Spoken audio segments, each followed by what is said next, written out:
We are live for Elimination Chamber review here on the Squared Circle Psychobabble. My name is Michael Valenti. Joining me is Ralph Valenti. What an interesting night, to say the least, for the Elimination Chamber. A lot of stuff that was predictable, a lot of stuff that wasn't predictable. Ralph, your initial thoughts before we dive into the whole thing. My initial thoughts were, at first, I was, of course, angry like a good majority of the internet wrestling community, I imagine, because just the thought of The Miz as the champion infuriates me. But the more that you sit back and think about this, the more angry you are, the more disappointed, the more upset you are. That's exactly why this was supposed to be happening. The Miz is a heel. The Miz is somebody that has worked his way up in WWE. He's worked his ass off. Nobody can really deny that. Nope. I think that this title run for him maybe should have happened a couple of years ago, and it never did. The fact that it's happening right now, you know, some are going to question that. Some will be outraged, maybe unjustifiably. But you know what? The pay-per-view overall was very good and buzzworthy, and a lot of people are talking about it. And as long as people are talking about it, that's a good thing.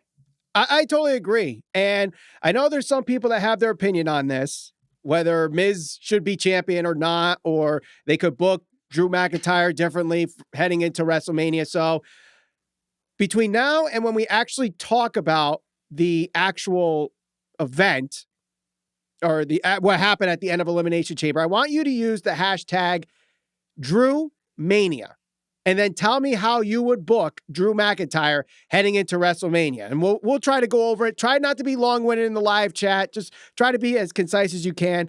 And let us know if you think this is a good idea or a bad idea that Miz is the WWE champion. And we'll reserve our thoughts at the end. Also, questions. Use the hashtag question for your question. We'll answer questions throughout the episode. And if you want to cut the line, be like Trey Long, who already donated $10 to the Super Chat party.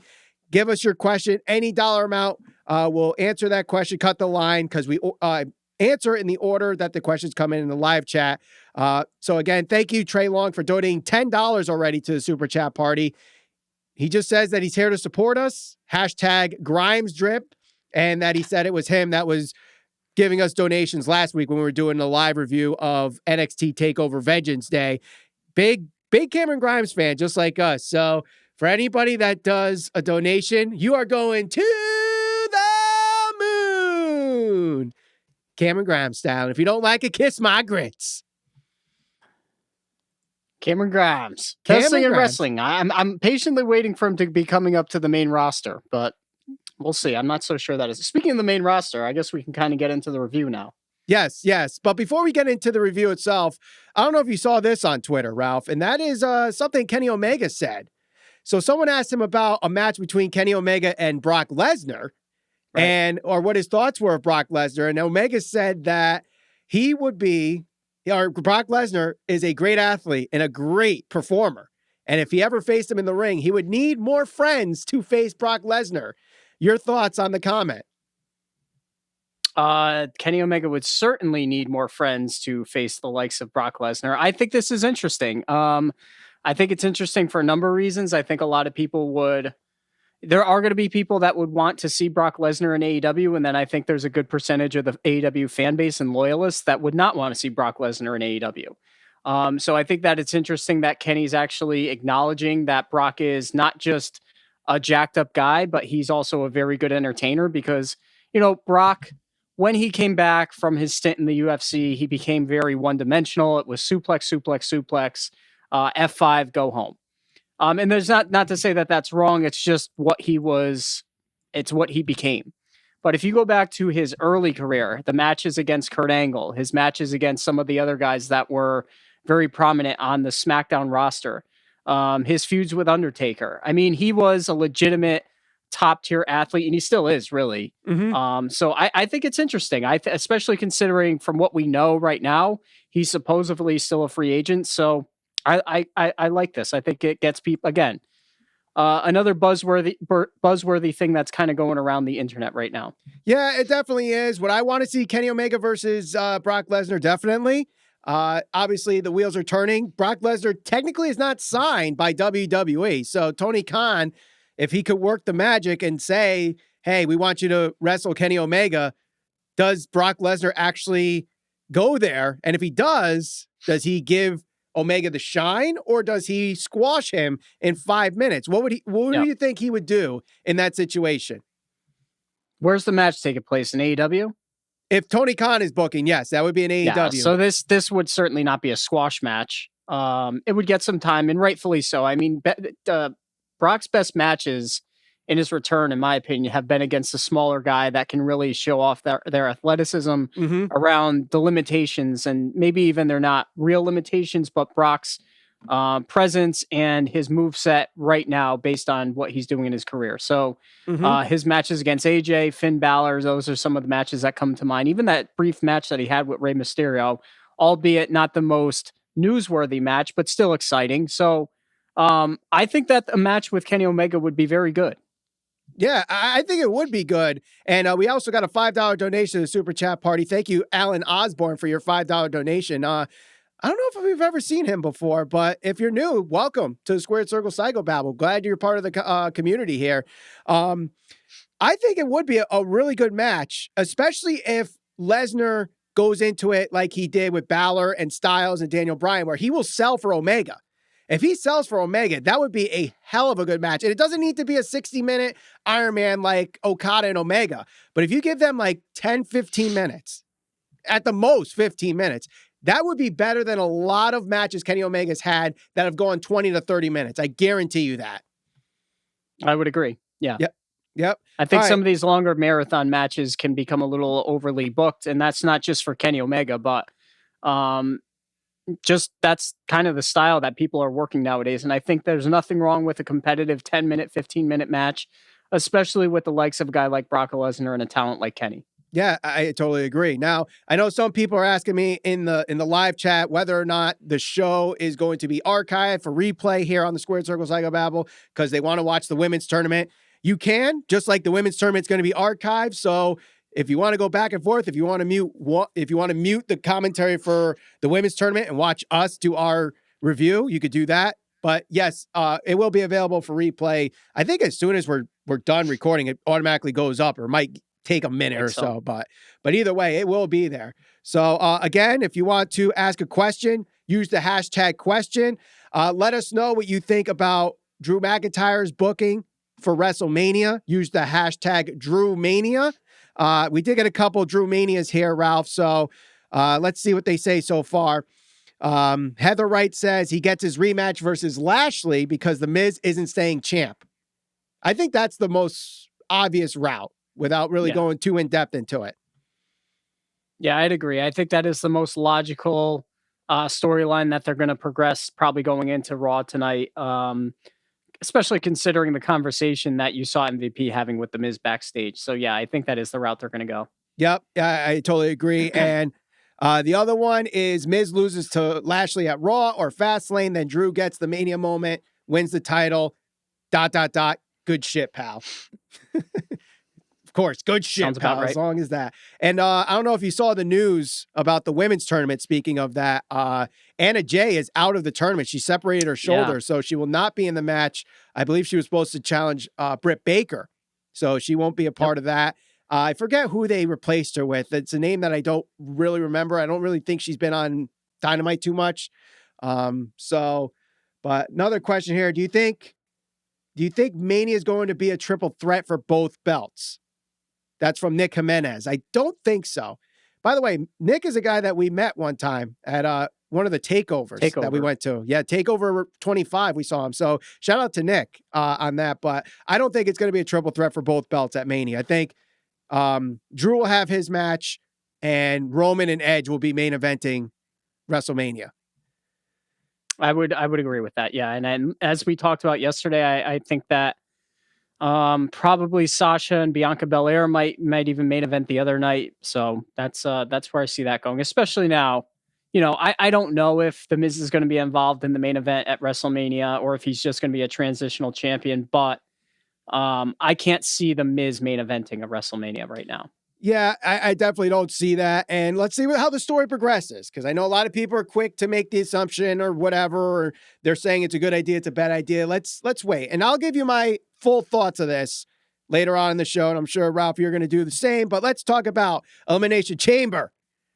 On the first match, it was the SmackDown Elimination Chamber match, and Daniel Bryan ends up winning. Roman Reigns comes in to try to do a quick spare, but Daniel Bryan reverses it into an armbar. After that, getting squashed for about 10 seconds, 15 seconds, gets the win. And then Edge comes and spares Roman Reigns out of nowhere, does the WrestleMania point. We got ourselves our main event for WrestleMania. Do you like this booking of one? Do you like the match, the chamber match? Do you like that we're getting Edge and Roman? Do you like that Daniel Bryan won the match? What are your overall thoughts on this whole first segment of Elimination Chamber?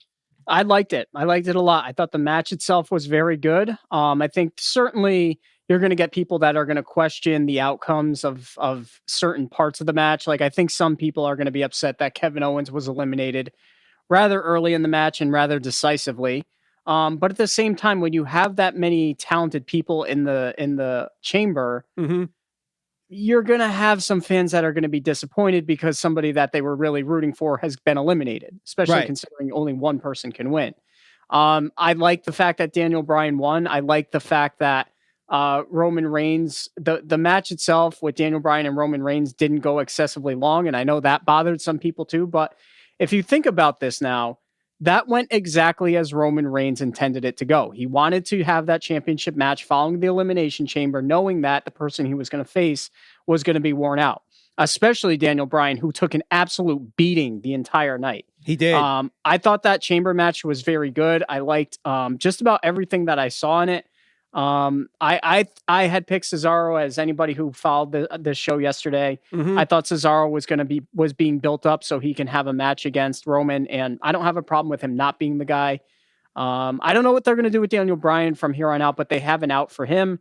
So who knows? Maybe Edge ends up beating Roman for the title, and then we see Edge and Daniel Bryan at some point, and I'd be fine for that too. Yeah, I think they really set themselves up for a lot of the future with this SmackDown Elimination Chamber. Like, I know a lot of people might be upset that Cesaro did not win the chamber match, but knowing what came out of it, I think they set a match for Daniel and Roman, possibly for Fastlane. And then Edge and Roman are obviously going to be the main event at Mania. Does Edge win? Maybe. And if he does, he could set him up to face Daniel Bryan, because they definitely planted that seed on SmackDown, and a lot of people were talking on social media about. So I think that's a good idea. Cesaro looked good he looked good in the chamber match. Obviously, he's doing that thing with Seth Rollins, so you can progress him, build him up, beat Seth Rollins, and have him get a title shot down the line or put him in the Intercontinental Championship. So I think they did a good job with him. Jey Uso looked good. I think him playing that heel role, sitting in the corner, was magnificent. You don't really see that in the chamber. I thought he did well. Owens and Sami Zayn, could that be a storyline going, revisiting that rivalry? They planted a lot of seeds, and I thought that was really, really good. Yeah, I think to me, this was, it's hard to say the highlight of the night, but this was probably the match I was looking forward to most because I wanted to see how it played out with Roman. And I really liked it. I liked the match. I liked the follow-up. I know that, like I said, I know some people are upset about, Roman and Daniel Bryan not being given an extended amount of time, but that gives them a reason to revisit it. So I have no issue with it. Right. Now, we did get another $5 donation from Trey Long. Thank you very much for joining the Super Chat party yet again. He asks, he says, Jade Cargill is the number one star in AEW. Your thoughts? Also, where's the VIP chair from? And obviously, if you guys see behind me, there I go. That VIP chair. I don't know exactly what show that's from, but I know it's from, I think it's from 2014. I didn't go to this show. My father-in-law bought these chairs behind me for our set of the show. So, and of course, the one behind me, that's from Raw 25 at the Manhattan Center. So there's that. Also, we got another $5 donation from the Super Chat party. Mario Morales, Ralph. Ralph says, I want Ralph to publicly apologize to The Miz. Squared Circle Psychobabble is going to the moon. What am I apologizing for? What did, because I don't know. What I need to know what comments he's referring to. Maybe because you don't see Miz as a main eventer or WWE champion again or something along those lines. Because we've talked about the Miz cashing in, and I'm pretty sure you are not a big fan of him cashing in. No, and I think that again. So I think that the Miz is one of the hardest working guys in the WWE. I think that he's been one of the most persistent guys that goes in, week out, and he's probably one of the better guys that can be handed a scripted promo and make it feel like it's not scripted. I'm certainly not going to say that he's not worthy of the championship. To me, my whole stance on it, him being the champion, is I would have expected them to do it at a time when you didn't have a rival company kind of trying to nip at your heels. Because, that's an easy out for them. The Miz is a guy who came from reality TV, and there's just a certain percentage of the wrestling fan base that is never going to accept him. He could go out there and put on lights out matches, and people would still boo him just because he came from reality TV. Right. So, and mind you, I'm sure the same IWC that is really upset about him being champion, whatever percentage that is, those were the same fans, I bet you, that were chanting "You deserve it" at the Miz when he was in the middle of his. I guess it was the high. I guess I would consider it the highlight of his career, really the high point. Unfortunately, he ended up losing to Cena at WrestleMania, but there's worse guys that have been champion. Yep. There's guys that have that can have great matches, but just don't have that charisma that he has. So yep, I'm open for it. Yeah, and it all depends on how it follows up. Just like Sasha Banks said at the Broken Skull Sessions last night. If you guys haven't checked that out on the WWE Network, definitely do. Austin does a tremendous job with whoever he interviews, and the one with Sasha last night was really good. But they were talking about her dropping the tag team titles to the Iconics at WrestleMania 35, a show that Ralph and I were at. And she said, was she upset at the decision? And she was just like, it all depends on the follow-up. And the follow-up wasn't there. Like, the Iconics were getting booked into an oblivion for having those titles. They were getting pinned every other week. They were in singles matches instead of tag team matches. It was not a good follow-up. Well, let's see what the follow-up is with The Miz. And whether that's for just tonight or heading into Fastlane or heading into Mania. I think what he can do provides a change in pace. Let's just put it that way. It's a change of pace. So another change of pace that kind of sets up what happened later on in the night is the fact that Matt Riddle wins the United States Championship despite saying what he said about The Undertaker. Vince doesn't care, puts him as the United States Championship. And what I thought was a very good triple threat match, adding John Morrison and replacing Keith Lee. John Morrison looked good. I love the dynamic of him and Riddle teaming together to beat up Lashley and isolate him, try to get him out of the match. I thought the interweavings of it were good. So I thought this match was really, really good. Adding Morrison to this last minute just was really a great dynamic. And you know what? If you look at this pay-per-view overall, aside from Riddle winning, you had that little bit of a tease with Damian Priest. He was involved in it. So by the end of the night, you've now had a shocking finish. You have Matt Riddle, who came up from NXT not too long ago, winning his first championship. You have Lashley, who everybody has wanted to see as this dominant figure, coming out and essentially destroying Drew McIntyre. So they managed to do a lot of things in one night. So yes, for all the fans that just want to continuously hate on WWE for all of the times that they have dropped the ball in the past, this certainly isn't the lowest point in WWE, and they certainly have been doing things a little bit better, or from SmackDown much better. So I think we have to give credit where credit is due. And this match was no exception. The match itself was very good. I think that Riddle, if taken seriously or trying to become a character that can be taken seriously, can be very good as well. And, I'm interested to see where they go with this. Yeah, I totally agree. And do you think Keith Lee would have been the champion if he was in the match still? I think it was very possible. Yeah. I mean, because I feel like ultimately, if that was truly the goal of last night, I think that an enraged Bobby Lashley, because he lost the title, I mean, and that's something they talk about all the time. The Hurt Business is after the big championship. Mm-hmm. So I think what we're going to see unfold here is, okay, well, Bobby Lashley is going to get a championship title shot because he helped The Miz win that title. So he would have to, I mean, he wouldn't have to drop the title, but one would assume you're not going to see Lashley hold both championships. So Right, exactly. So, and they're not going to do an ultimate challenge. I think that those days are over of doing an ultimate challenge at WrestleMania. Although I'd love to see it one more time, just because I was 2 years old when it first happened. So, and that's my first wrestling memory. But we did get a $5 donation, Ralph, to the Super Chat Party. Nick Jimenez, he says, keep up the great work. I truly believe Daniel Bryan and Roman should be built all the way till next year's WrestleMania. Daniel Bryan finally goes over. Do you agree? I'd like to see it. Fans don't have the patience for it anymore, I don't think. Daniel Bryan touched on this. Daniel Bryan touched on this when asked about a Bryan versus Miz WrestleMania match. What was that, 2 years ago, when they had like their the best moment of their feud that ended up with Miz facing Shane McMahon at WrestleMania 35 instead. Yeah. I mean, would I like to see it? Sure. Of course I would like to see Daniel Bryan and Roman have a legit storyline progression and all of that stuff. But, you know, to keep the belt on Roman for that long, I'd be for it. But I think that the casual fan, eventually they get bored with it.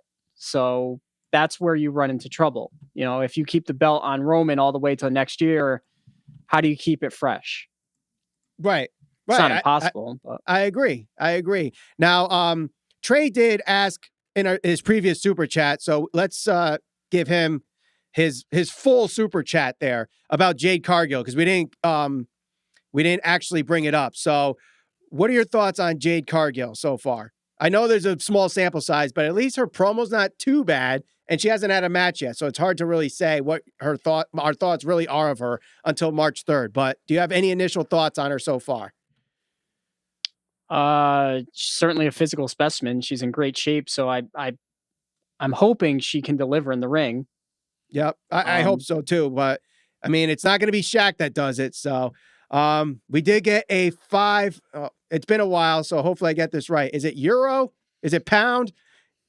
Damn you, Europeans! Figure this out. Is it a euro or is it a pound? One day I'm going to figure this out. But from Lee Jones, although Vince will always have control, what's to stop a certain Khan family from buying up all the WWE shares? That would be a conflict of interest. What do you think about that, Ralph? What's to stop them? I don't think anything's really to stop them from doing it. Right.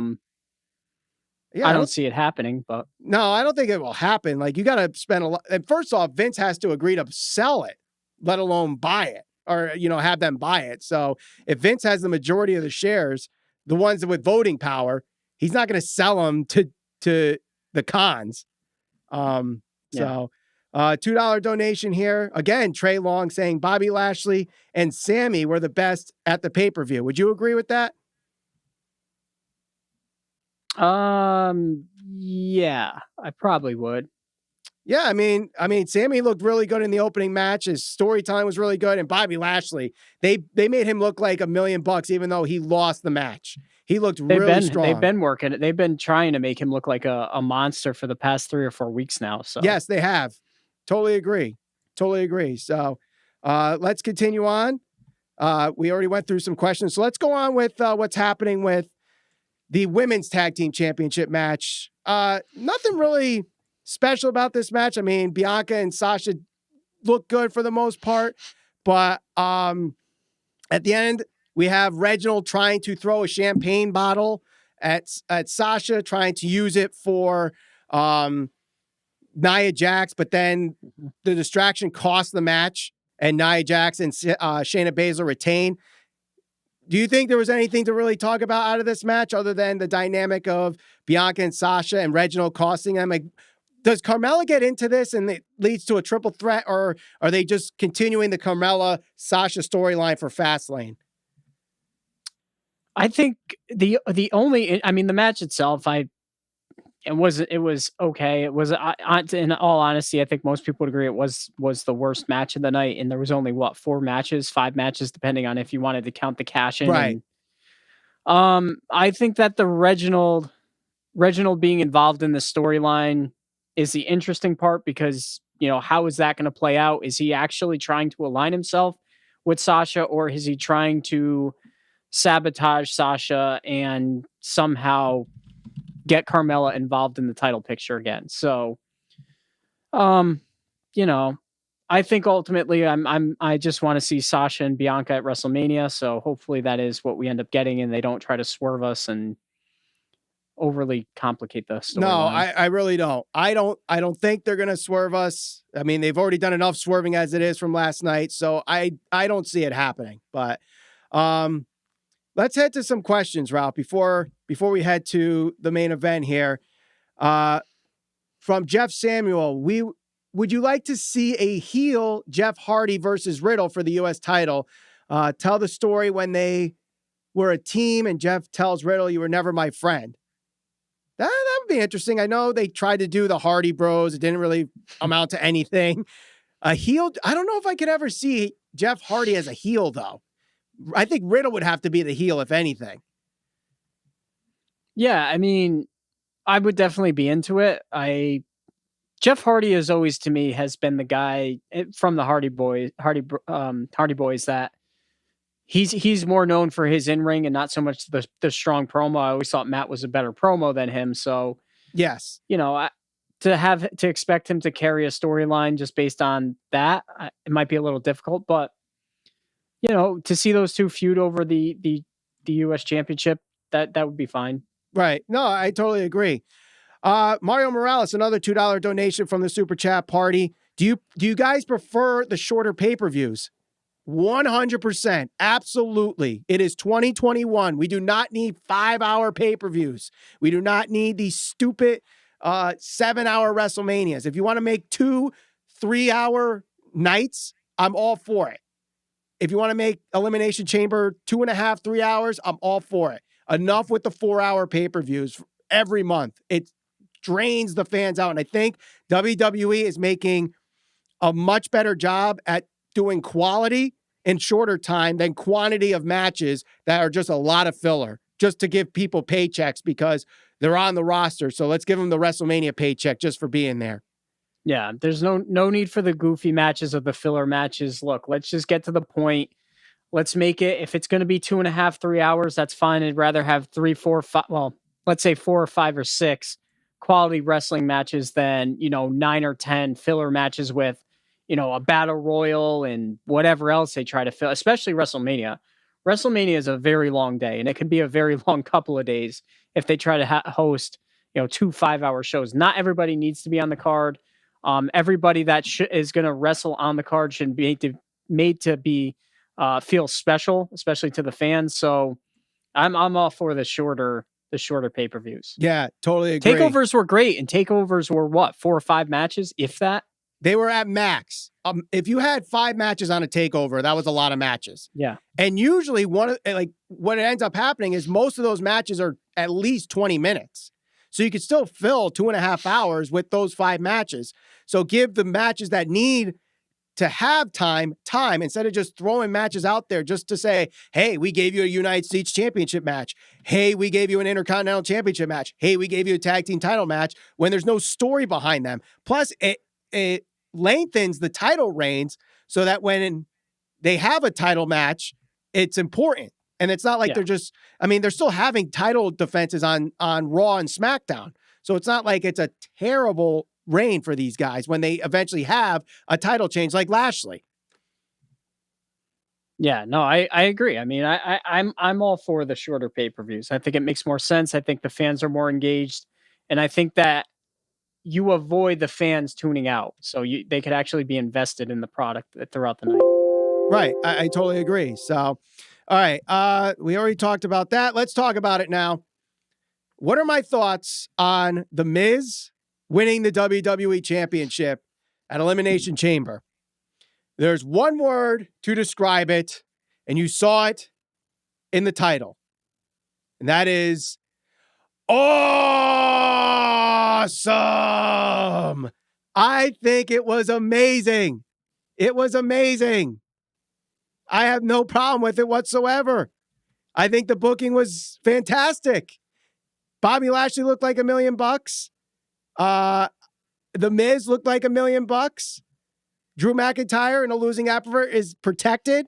It plants the seed. They threw fertilizer on that seed, and we got a whole plant of a big gas tree growing right now for the road to WrestleMania. So if anybody has a problem with this, and I know there's people that do, why do you have a problem with it?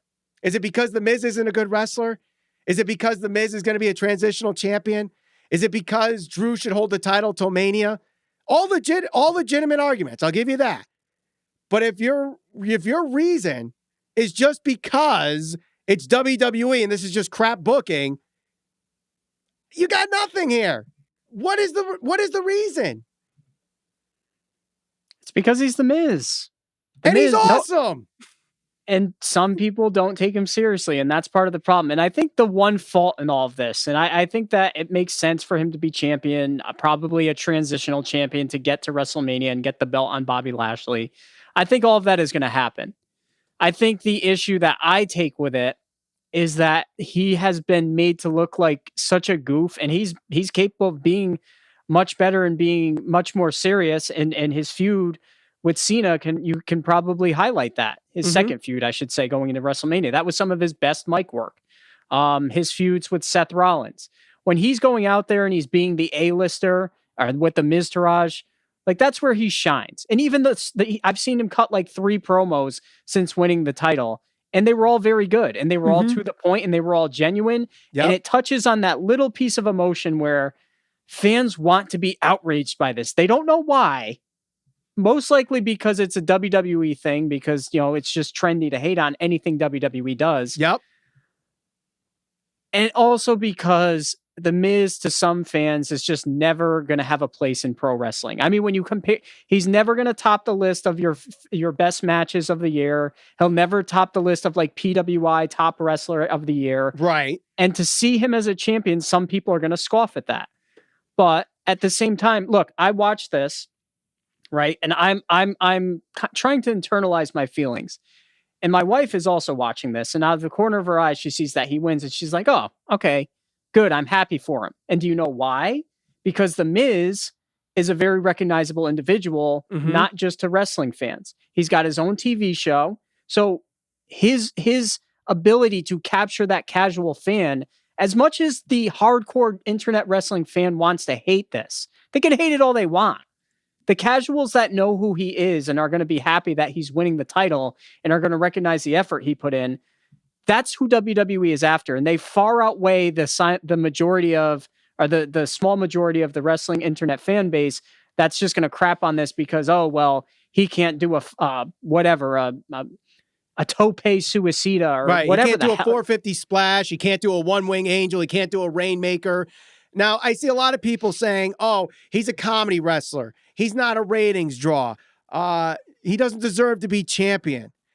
Like, he's better on I don't care what anybody says. So, okay, he has personality and he's certainly, and I don't care what people want to say about it, and people can laugh all they want, he is better on the mic than Kenny Omega. Now, if that's if oh, you no, want to split the viewers have just completely dropped after that comment, Ralph. Well, he is. Is anybody going to try to argue that? Kenny Omega is not known for his abilities to go out there and command a room.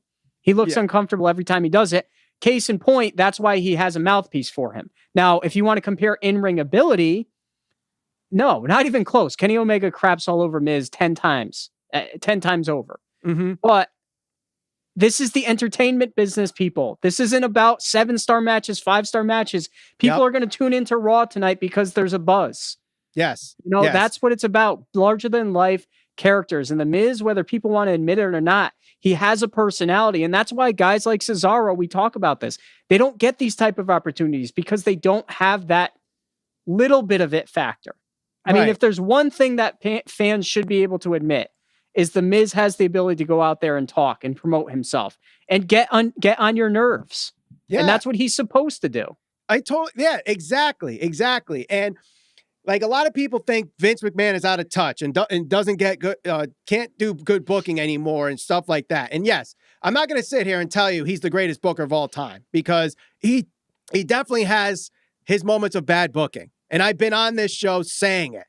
But in this case, what happened last night and how they booked Elimination Chamber was almost 100% flawless booking, in my opinion, because for those that watched Elimination Chamber, and I could tell people watch because I'm seeing in the live chat exactly the progression that this is going. Okay. Wins and losses. First off, the whole wins and losses thing, wins and losses in WWE never mattered. And if that's a reason why you don't like WWE, that's fine. And it's a legitimate argument. I'm not even going to try to dispute it. I personally don't care. I don't pay attention to records in WWE because it's more about the story than it is about statistics, unless the statistics play into the story. But they made Lashley look like a dominant force, a threat to Drew McIntyre. The Miz makes a deal with MVP backstage. And starting Raw tonight, they're going to bring that up. They're going to bring that up. So I think what's going to happen is the Miz comes out, cuts a heelish promo. Then he says that he's the champion and all this stuff. And then MVP comes out and says, remember the deal? Remember this deal that we made? Because Bobby Lashley helped you cash in, he gets first shot. And that could be tonight. That could be at Fastlane. I don't know when it's going to happen, but we know it's going to happen. It's going to be Miz versus Lashley at some point, and Lashley becomes the WWE champion. Which, if I'm not mistaken, Ralph, we did our Royal Rumble review a month ago. And people were saying that Lashley should have won the Royal Rumble over Edge. Do you remember that? Yes. And I said, one, he was the U.S. champion, so it wasn't going to happen. But maybe Vince does not see main event material out of Bobby Lashley. And I'll admit, I'm wrong. Obviously, the plan is Lashley versus Drew. It's in some combination, Lashley versus Drew at WrestleMania, and they set that up last night in a brilliant way, in my opinion. I couldn't, and again, look at the bigger picture, people. People are so fixated on being upset about the Miz being the WWE champion because whatever, because he's not the best technical wrestler in the ring. I'm not saying that, Michael. I don't think you're saying that. No, I'm not. But to Corey MacArthur's point, it's all about the buzz. Yes, this is the entertainment business, folks. This is not about a 7-star 40-minute match that takes place on some obscure, show. That has a place in pro wrestling, and it has a place for a certain percentage of the fan base. But this is WWE, and you have to be realistic with what their goals are. They want somebody who can go out there, carry the title, and be a larger than life figure. Now, is Miz the most over guy in the history of pro wrestling? No, but he's certainly capable of going out there and carrying that torch, at least for a little bit, if they decide to put the belt on Bobby Lashley and have Bobby Lashley feud with Drew McIntyre. So in the bigger picture of all of this, if we get Drew McIntyre and Bobby Lashley at WrestleMania, which is ultimately what a lot of people wanted. They wanted Lashley in a main event role at WrestleMania. Mm-hmm. Yep. Why are people bothered by this? Let's just see where the story goes from here. He hasn't even been champion for 24 hours and people just automatically freak out. Right. There's no reason. I get it. The Miz has had 3 wins since January. I think someone pointed out in the comments when I put a poll on our community page. How did he win last night? How did he ultimately win that title?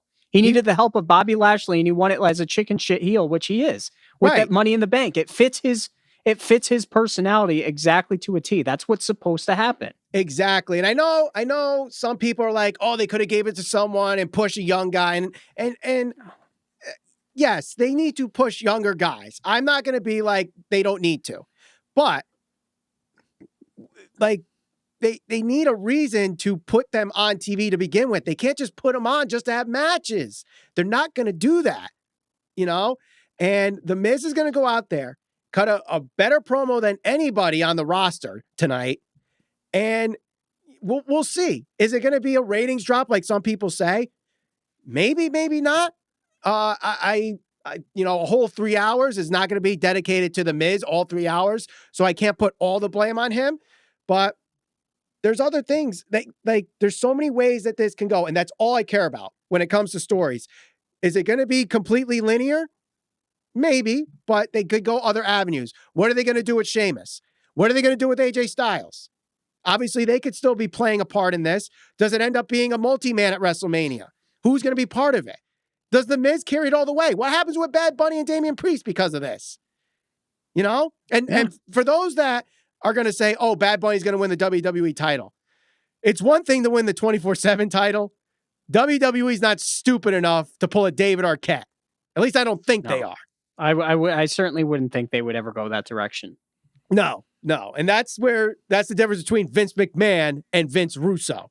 Vince McMahon, even at 74, 75 or whatever, he's not going to book like Vince Russo and put a celebrity as his top champion. So, all right.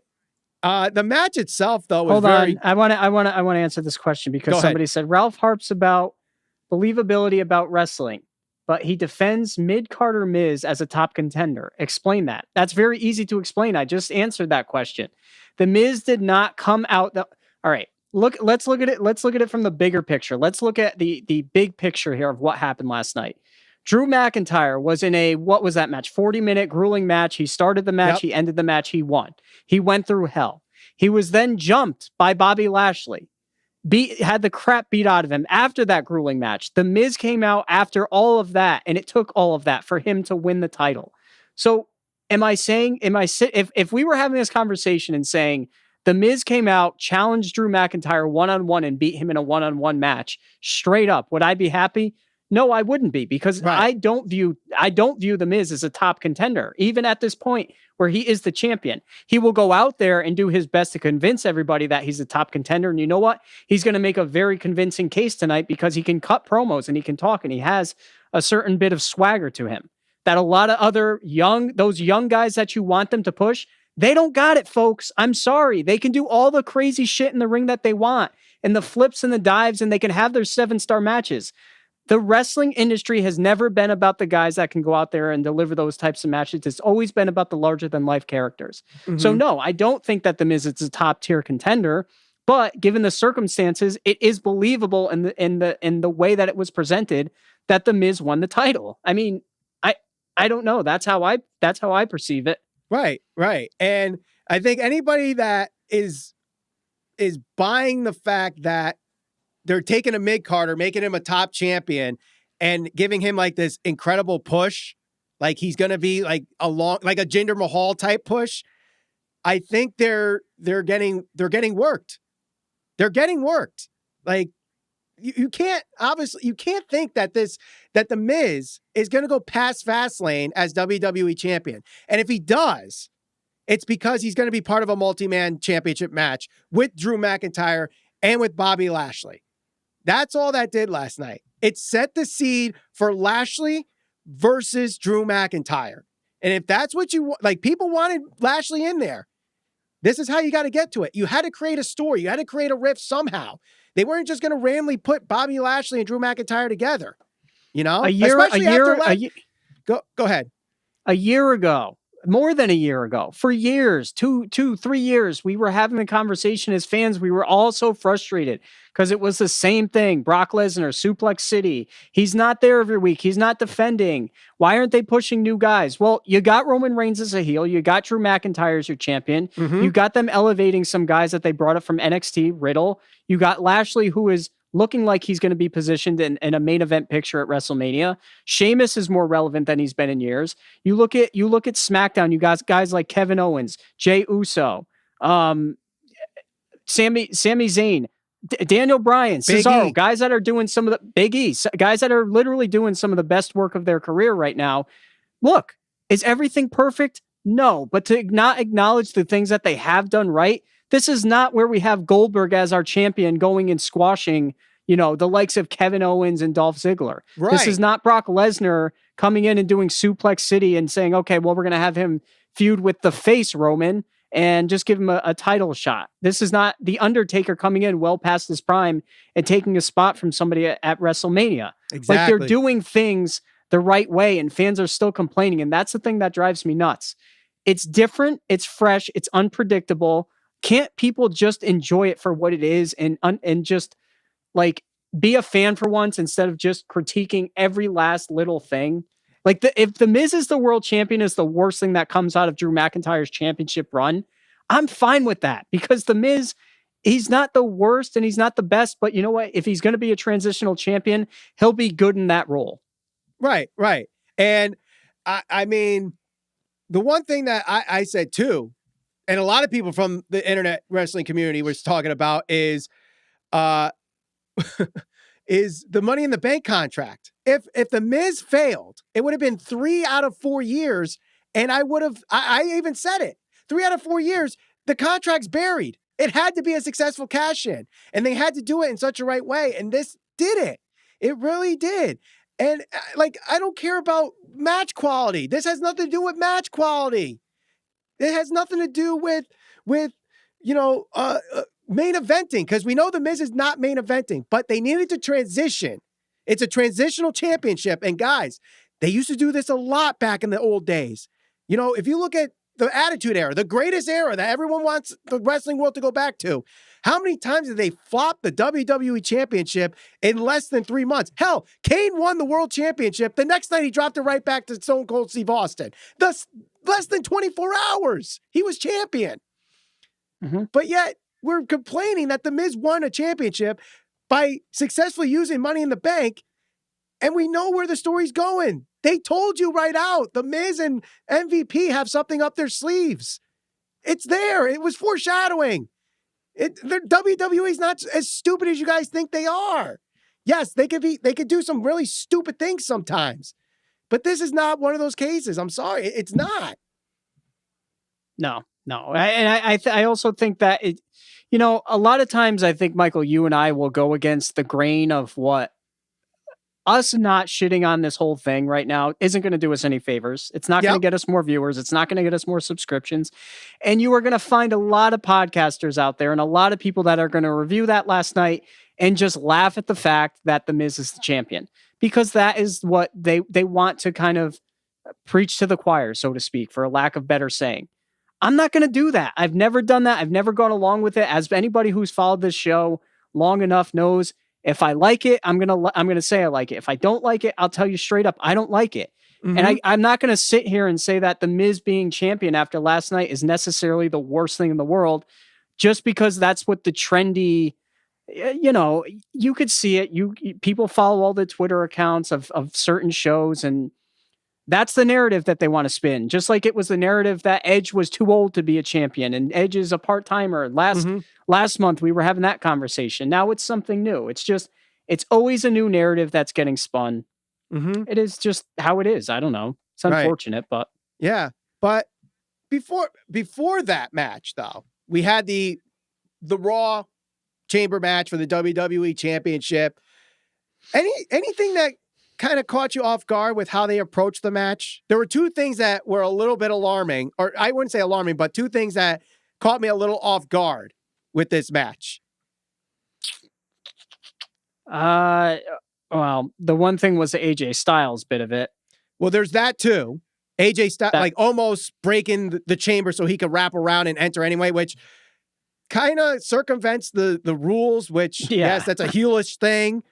But he was coming in next anyway because he was second to last. So he just made it go by faster and showing Omos how like strong he is. Like they use him very well.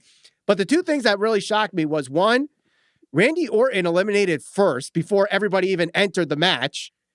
And two, Sheamus and Drew were not the last two. In fact, AJ was the last one eliminated. So that kind of surprised me a little bit. So are they going to drop the Sheamus story, or do they continue it tonight with Drew and Sheamus and AJ's doing something else? That part I don't understand. I think that, well, unless Drew gets like an automatic rematch clause or something, I think that they might go. No more automatic rematch clauses. At least that's what they said 2 years ago or whatever. I know. So I think that we could see maybe like a number one contendership match between Sheamus and Drew, maybe at Fastlane. Maybe, because I think Sheamus and Drew will be the number one contender match, and that's how they get Drew back in. Because Drew needs a chase, and that's part of the reason why the Miz wins. Like, you got to get the belt off of Drew, and last night they had to get the belt off of Lashley to build Lashley versus McIntyre for the WWE Championship. You have the Money in the Bank. So they cash in. Miz is champion either till tonight or till Fastlane. Drew and Sheamus become number one contender match, and then you get Lashley versus Drew McIntyre. At least that's how I see it. They might swerve us and have a totally, completely different story that I don't know, but I think that's the story they're going with. Yeah. No Fiend last night. Fine by me. Now Alexa Bliss. Nothing whatsoever. Do you think they wait till after Fastlane? Do you think we get it tonight? What do you think about that? Do we get any showing of the Fiend between now and Mania? If they're gonna do it, I would say do it at Fastlane, because again, like, my gripe with it is there's so much time between Royal Rumble and WrestleMania. It makes it really difficult to book, and I gotta imagine for booking, I guess you would almost consider the Fiend that almost like one-dimensional, because there can only be so many levels to that character. Like, you can only make that character so weird before it becomes unbelievable. So how would they do that with Randy Orton from tonight into WrestleMania? Yeah. Assuming it is Randy Orton. So debut it like, John Cena built up his feud with The Undertaker all by himself.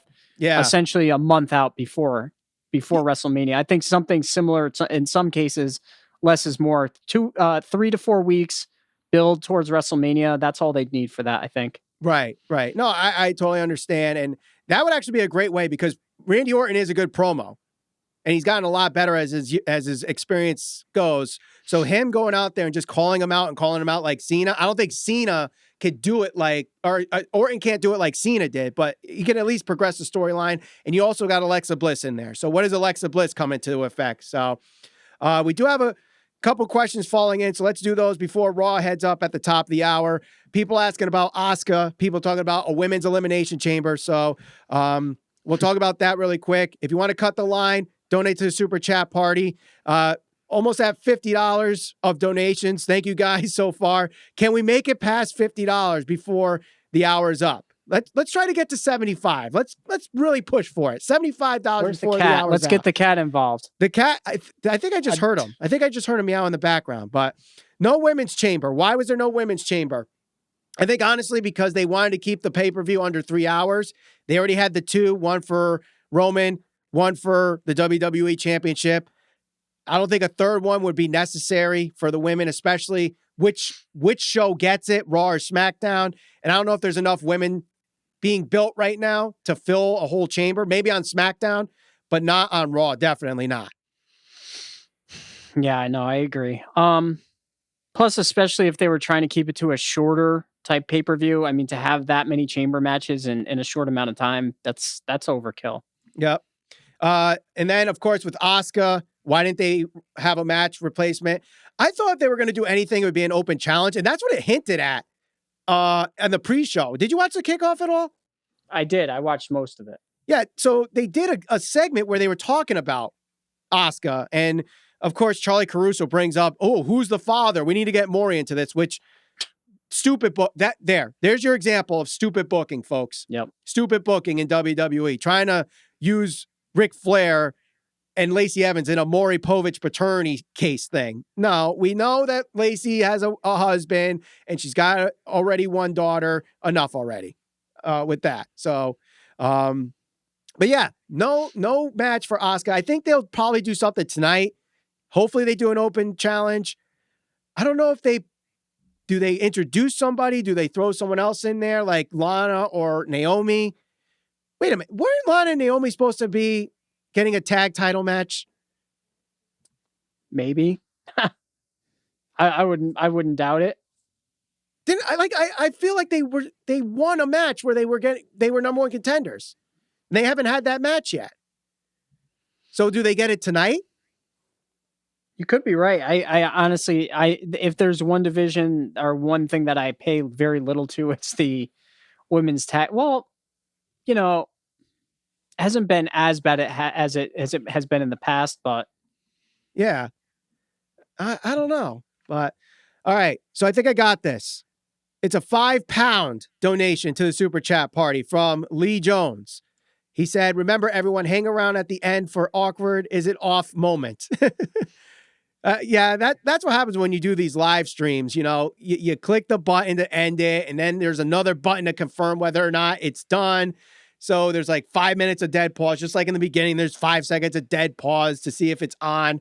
So thanks, Lee Jones, for the plug of whether or not we get the awkwardness. If we could get the cat on before we head on out, we'll try to just have him freeze frame until we go off the air. But like the women's tag title match, someone's got to know whether or not Naomi and Lana, I know they won some kind of match where they had a title opportunity. And I don't know if they had the match or not. Maybe I missed that on Raw where they already had the match. I don't know. Someone please tell me in the live comments before 8:00. But you also got the NXT match happening on November 3rd with Raquel and Dakota.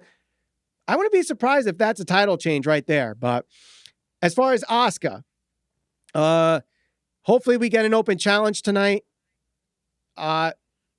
Maybe it's Naomi, maybe it's Lana, maybe it's Rhea Ripley. I would love it if it's Rhea Ripley where she takes the title and then we start that progression to Charlotte. Maybe it's who? Maybe it's Becky Lynch. No. Ralph, your wife had a kid. It does not take 2 months to have a kid and then get ready to take bumps. Listen, I've just thrown it out there. The cat is currently in the room. I don't know if I'll be able to get him up here, but when the cat comes in, I should start playing Brock Lesnar's music because that cat is like Brock Lesnar. He just shows up when he wants, hijacks the show when he wants, takes the spotlight whenever he wants. That's it. The cat is the star of the show, but he only comes whenever he wants. The ratings draw. And someone keeps saying that the cat needs merchandise. We got to find a way to get merchandise of the cat. Kind of like how Cody has Pharaoh as merchandise. We need to do that somehow. So if anybody has any graphic design that could get the cat into the shot, there he is, folks. There's the cat. Mr. K has hijacked the squared circle. Perched in the rafters, just like Sting. And as quiet as Darby Allin. Where's the baseball bat, damn it? Someone threw in Tessa Blanchard just because. What? Someone asked, what's the cat's name? What? Because you changed it like 4 times. What the hell is the cat's name? Mr. Kitten. Mr. Kitten. There it is. Edge and Christian versus Roman and Jay at Fastlane. Thought I would like that. That'd be a good build. Yeah. Warm-up match for the two. Not necessarily giving it away. Riddle versus Morrison tonight. Is that confirmed or are you asking whether or not it's happening? I don't know if that's confirmed. But if it is, fine. Riddle versus Morrison would be a nice first defense for him. I'm going to have to get a contract lined up for this cat making his appearances. Just make sure he doesn't get all the royalties from the merchandise that we sell him. No third parties on social media. No charities. We run a business here, damn it. He keeps kayfabe on social media. It's confirmed. Okay, yeah, so it is confirmed. Matt Riddle versus John Morrison for the U.S. title tonight. So good first defense for Matt Riddle. So, all right, guys, we're heading to the top of the hour. Thank you very much for those that donated to the Super Chat party. Trey Long, Corey MacArthur, Lee Jones, Mario Morales, Nick Jimenez. Thank you guys for joining us here. Thank you guys for your questions. Thank you for participating in the Drew Mania for those that did. It's going to be an interesting night to see what happens with The Miz. Does he hold on to the title after tonight, or does he progress to Fastlane? Does he progress to Mania as the WWE champion? You know how they have the T-shirts or the signs that say Cesaro section? We got to get one that says Kitty section. Mr. Kitten section with the cat's face, maybe. I like it. I think I could do that one. I could definitely do that one yet. So, all right, guys, thank you very much for joining the Squared Circle Psychobabble. Make sure you subscribe, hit that bell for notifications so you don't miss an episode, and join our conversation in our community page where we do polls every day. For Ralph Valenti, my name is Michael Valenti. Thank you for watching the Squared Circle Psychobabble.